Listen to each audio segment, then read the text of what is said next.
Hello students, welcome in this video. और जैसा कि हम लास्ट वीडियो में बात कर रहे हैं जीरोफिटिक प्लांट्स के मॉर्फोलॉजिकल अडेप्टेशंस की, तो उसी सीरीज में आज के इस वीडियो में हम बात करेंगे कि जो जीरोफिटिक प्लांट्स हैं उनमें मॉर्फोलॉजिकल अडेप्टेशन के पॉइंट ऑफ व्यू से लीफ के जो करैक्टरिस्टिक्स हैं उनको हम यहाँ पे डिस्कस करेंगे। तो इससे पहले हम रूट के करैक्टरिस्टिक्स को देन स्टेम के करैक्टरिस्टिक्स को हम लास्ट वीडियो में डिस्कस कर चुके हैं। और जैसा कि हम पूरे बॉडी पार्ट में लीफ का सिग्निफिकेंस अगर हम देखें कि पूरे प्लांट बॉडी में लीफ का महत्व क्या होता है, अगर हम इसकी चर्चा करें तो टोटल जो सर्वाइवनेस होता है, जो ग्रोथ है, फोटोसिंथेसिस के रूप में जितना कुछ भी बन पाता है और प्लांट बॉडी के अंदर जितने भी डेवलपमेंट हो सकते हैं वो अल्टीमेटली फ़ोटोसिंथेसिस की एफिशिएंसी पे ही डिपेंड करते हैं। और फोटोसिंथेसिस की एफिशिएंसी में लीफ का बहुत महत्वपूर्ण रोल हो जाता है। लेकिन इससे पहले के मॉडिफिकेशंस की अगर हम दोबारा से एक बार बात करें तो हमने देखा था कि स्टेम भी फ्लैट भी हो जाता है, फोटोसिंथेटिकली एक्टिव भी हो जाता है, ग्रीन भी हो जाता है। तो in case of xerophytic plants leaf की अब्सेंस के अंदर और लीव्स का जो नंबर कम रह जाता है उनको कंपनसेट करने के लिए स्टेम भी फोटोसिंथेसिस के रोल्स को परफॉर्म करता है। तो वो सारी चीज़ें भी हमें ध्यान में रखनी है, बट हम इस वीडियो के अंदर स्पेसिफिकली जो लीफ से जुड़े हुए इश्यूज हैं उनको डिस्कस करेंगे जो जीरोफिटिक प्लांट्स में एज एडेप्टेशंस वर्क करते हैं और जो हम ऑब्जर्व करें तो मॉर्फोलॉजिकल लेवल पे जिनको हम बाहर से जो बाह्य आकारिकी है उसमें हम उनको देख सकते हैं और इनको हम नोटिस कर सकते हैं। तो सबसे पहला पॉइंट अगर हम लें तो लीफ जितनी भी जीरोफिटिक प्लांट्स में मोस्टली जो लीव्स होती हैं उनकी साइज़ को अगर हम देखें तो नॉर्मली इनकी साइज़ काफ़ी छोटी होती है, small size. And then leaf lamina की अगर हम बात करें, reduce to minimise transpirational loss. Actual में जो लीफ होती हैं अगर हम उस लीफ को ड्रा करें तो लीफ के अंदर दो पार्ट होते हैं। नीचे का भाग पिटियोल कहलाता है, this one is petiole, and this one is leaf blade या जिसको हम लीफ लेमिना भी बोलते हैं। पिटियोल का काम पत्ती को प्रोजेक्ट करना होता है जबकि लीफ ब्लेड या लीफ लेमिना का काम फ्लैट होकर के फोटोसिंथेसिस को मैक्सिमाइज करना होता है। लेकिन जो लीफ ब्लेड है उस लीफ ब्लेड का जो फ्लैट फॉर्म होता है कि लीफ ब्लेड एक चपटी स्ट्रक्चर के रूप में पाई जाती है और इसका जो सतह है वो एक नेगेटिव पॉइंट के लिए भी काउंट होता है, दैट इज ट्रांसपायरेशनल लॉस की वाष्पोत्सर्जन के रूप में जो हानि होती है वो भी लीफ सरफेस के समानुपाती हो जाती है। तो जीरोफिटिक प्लांट्स के अंदर पानी की कमी का बहुत ही बड़ा रोल होता है और ये प्लांट्स पानी को एफिशिएंटली यूज़ करने के लिए अपनी पत्तियों को या तो बहुत छोटा बनाते हैं या इनकी पत्तियां काफ़ी छोटी होती हैं साइज़ वाइज। और छोटा बनाने का मतलब ये है कि वो अपने लेमिना को रिड्यूस कर लेते हैं ताकि जितना छोटा लेमिना होगा उतना ही कम ट्रांसपायरेशनल लॉस है वो इनकी पत्तियों के द्वारा होगा। अगर हम दूसरी बात करें तो ओवरऑल प्लांट के पास जो पत्तियां होंगी उन पत्तियों का नंबर कंपैरेटिवली यहाँ पे लो रहता है, तो कम पत्तियों का पाया जाना और जितनी भी पत्तियां हैं या तो वो छोटी होंगी या उनका लेमिना काफ़ी रिड्यूस हो जाएगा। तो ये सारी चीज़ें ट्रांसपायरेशनल लॉस को मिनिमाइज़ करने के लिए काम आती हैं। इसके बाद में अगर हम नेक्स्ट पॉइंट की बात करें तो ड्यूरेशन अगर हम देखें, ड्यूरेशन का मतलब ये है कि जो प्लांट बॉडी के ऊपर पत्तियां कितने समय तक रहती हैं।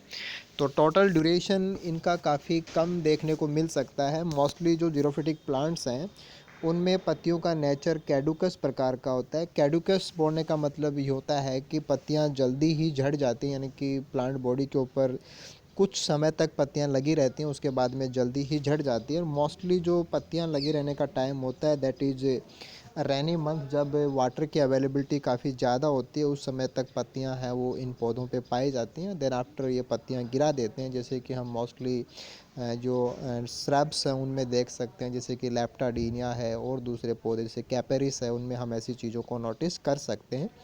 तो ड्यूरेशन के पॉइंट ऑफ व्यू से बहुत ही शॉर्ट समय के लिए पत्तियाँ इनके ऊपर प्रेजेंट रहती हैं, देन आफ्टर वे डिटैच हो जाती हैं। तो ऐसी पत्तियों के लिए हम कैडुकस वर्ड को यूज़ करते हैं। देन आफ्टर हम बात करते हैं कि कुछ मॉडिफिकेशंस भी रह सकते हैं, जैसे कि मॉडिफाइड लाइक स्पाइंस।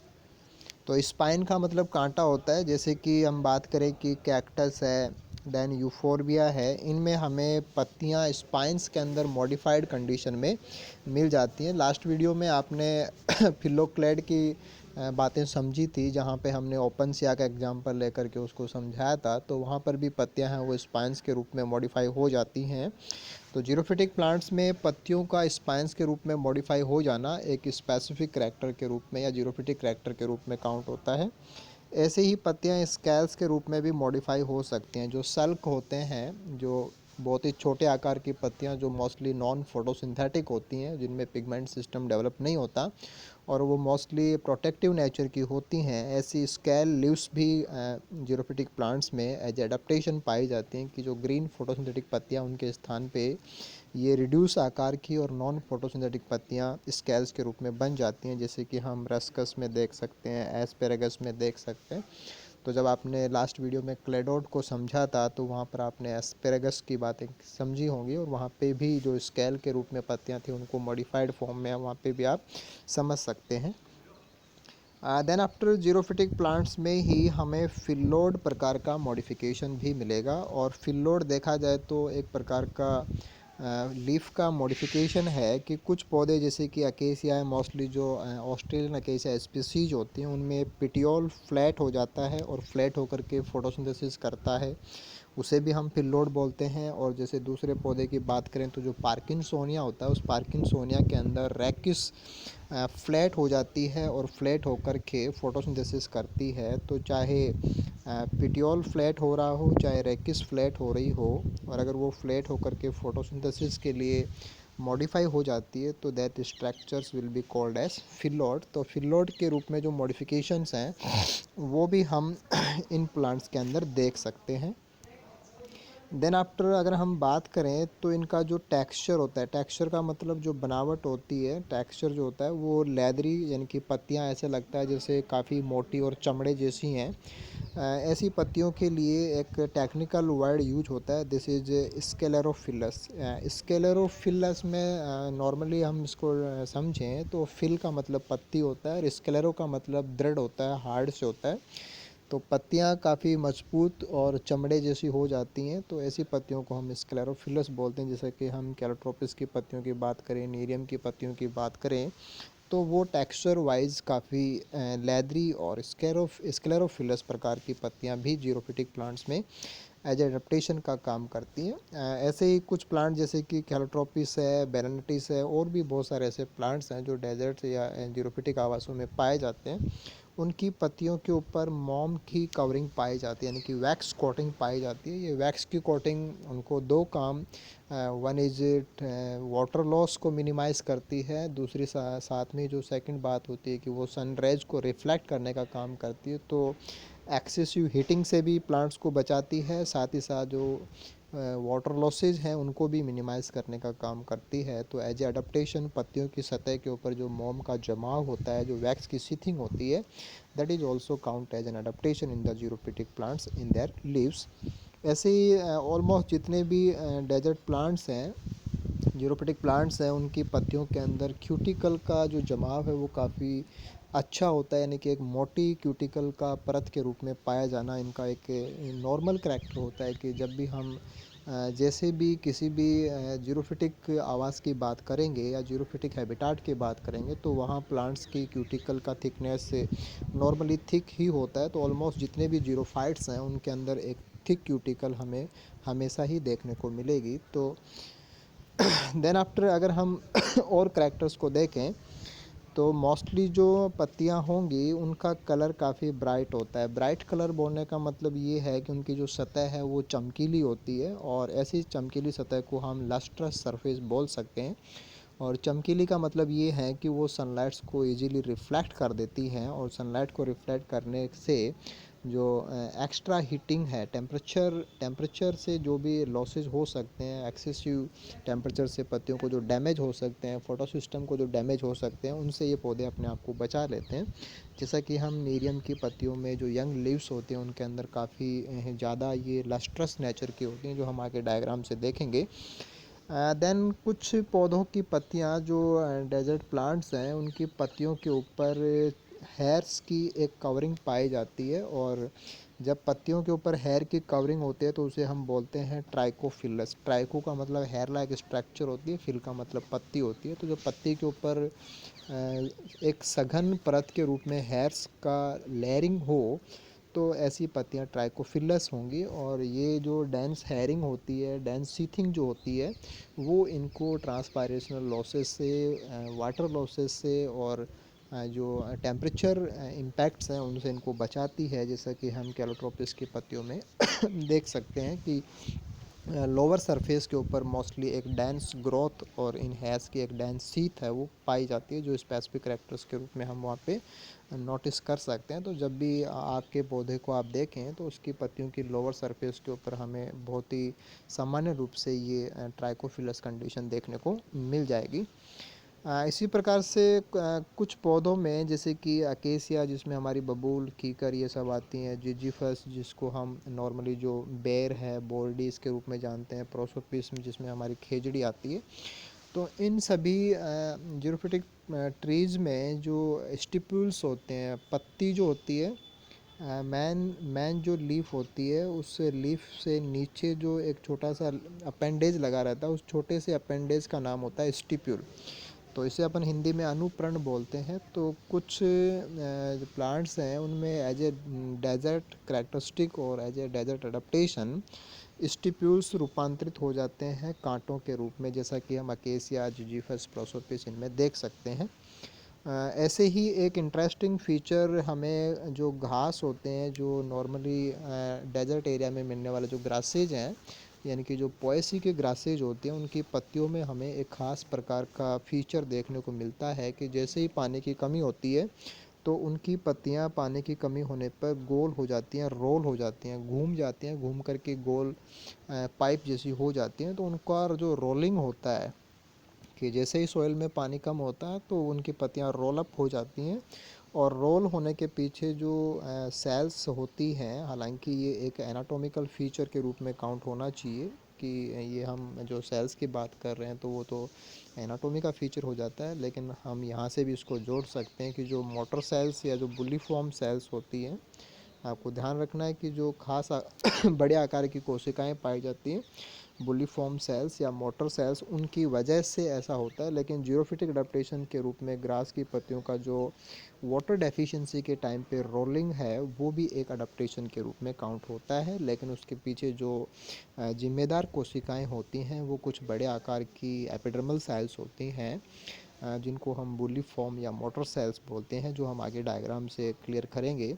ऐसे कुछ पौधों की पत्तियों के अंदर वाटर स्टोरेज भी किया जाता है, और सक्यूलेंट के रूप में इनकी पत्तियां हैं वो हमें मिलती हैं। जैसे कि हम अगेव की बात करें या एलो जो ग्वार पाठा या धृत कुमारी होती है, इनकी बात करें तो इनकी पत्तियां काफ़ी मोटी और गूदेदार हो जाती हैं, जिनमें पानी को स्टोर किया जाता है। तो ये वाटर स्टोरेज भी एज ए अडप्टेशन पत्तियों का फीचर हो जाएगा जीरोफिटिक प्लांट्स के लिए। अब हम कुछ पिक्चर्स की सहायता से इन बातों को समझते हैं। जैसे यहाँ पे जो पहला पिक्चर आपको दिख रहा है, दिस इज़ फॉर कैलोट्रोपिस। तो कैलोट्रोपिस की जो पत्तियाँ हैं वहाँ पे हम ये बात तो नोटिस कर सकते हैं कि जैसे हमने स्टार्टिंग में कहा था कि पत्तियाँ छोटी होती हैं, लेकिन यहाँ पे पत्तियाँ छोटी नहीं होती हैं। बट बड़े होने से जो लॉस हो सकते हैं उनसे बचाने के लिए यहाँ पे कई सारे दूसरे फीचर आ जाते हैं। जैसे क्यूटिकल काफ़ी मोटी होती है, वैक्स की कवरिंग भी होती है, लस्ट्रस भी होती हैं पत्तियाँ, ट्राइकोफिलस भी होती हैं, और साथ ही साथ में अगर हम बात करें तो लेदरी टेक्सचर भी होता है, स्क्लेरोफिलस भी हैं। देन आफ्टर इनके अंदर जो बात करें तो लेटेक्स भी पाया जाता है। तो ये ऑल फीचर्स इनको एज एडेप्टेशन प्रोवाइड हो जाते हैं। तो डेजर्ट के आवासों में एक सामान्य रूप से मिलने वाला और हर कहीं नोटिस किया जाने वाला एक ऐसा श्रब है जो नॉर्मली ऑलमोस्ट जीरोफिटिक आवासों के अंदर हमें देखने को मिल जाता है। तो बहुत सारी फीचर्स हैं जो जीरोफिटिक अडेप्टेशंस के रूप में इस प्लांट के पास होते हैं।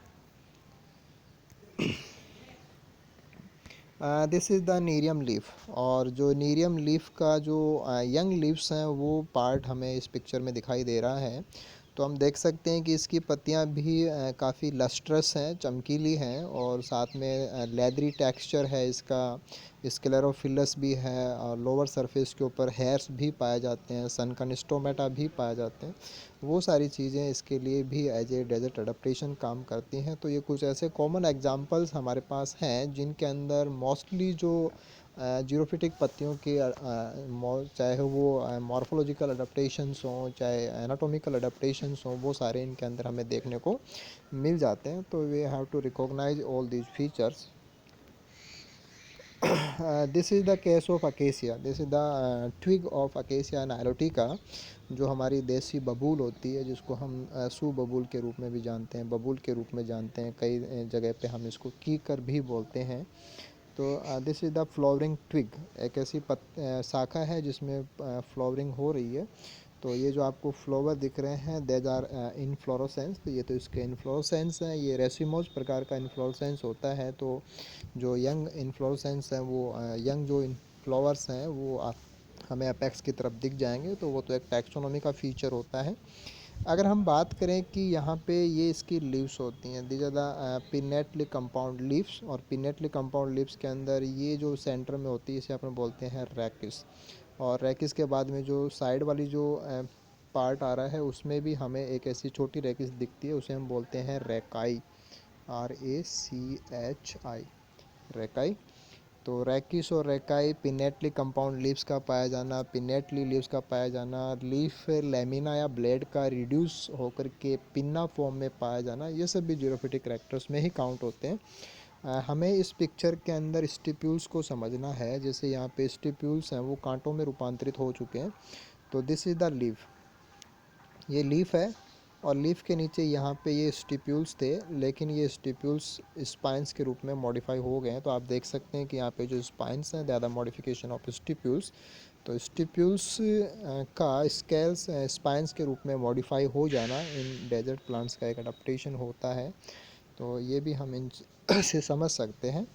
और इस पिक्चर में हम बुल्लीफॉर्म सेल्स और जो ग्रास लीव्स हैं वो कैसे रोल हो जाते हैं, अगर आप इस पिक्चर में देखें तो यहाँ में दिख जाएगा कि जो ये मोस्टली कोई भी हमारा जैसे जिया मैज जो मक्का का पौधा होता है उसके खेत का लिया हुआ एक फ़ोटो है, जिसमें अगर सोयल में पानी की कमी हो तो पत्तियां गोल हो गई हैं। और ये इनका जो लीफ रोलिंग है ये एक प्रकार का अडेप्टेशन होता है कि जैसे ही पानी कमी होती है तो ये पत्तियां गोल हो जाती हैं ताकि और ज़्यादा वाटर लॉस ना हो पाए। तो यहाँ जब पत्ती का हम ट्रांसफ़र सेक्शन निकालते हैं, ये पत्ती के ट्रांसफ़र सेक्शन का डायग्राम हमें शो हो रहा है।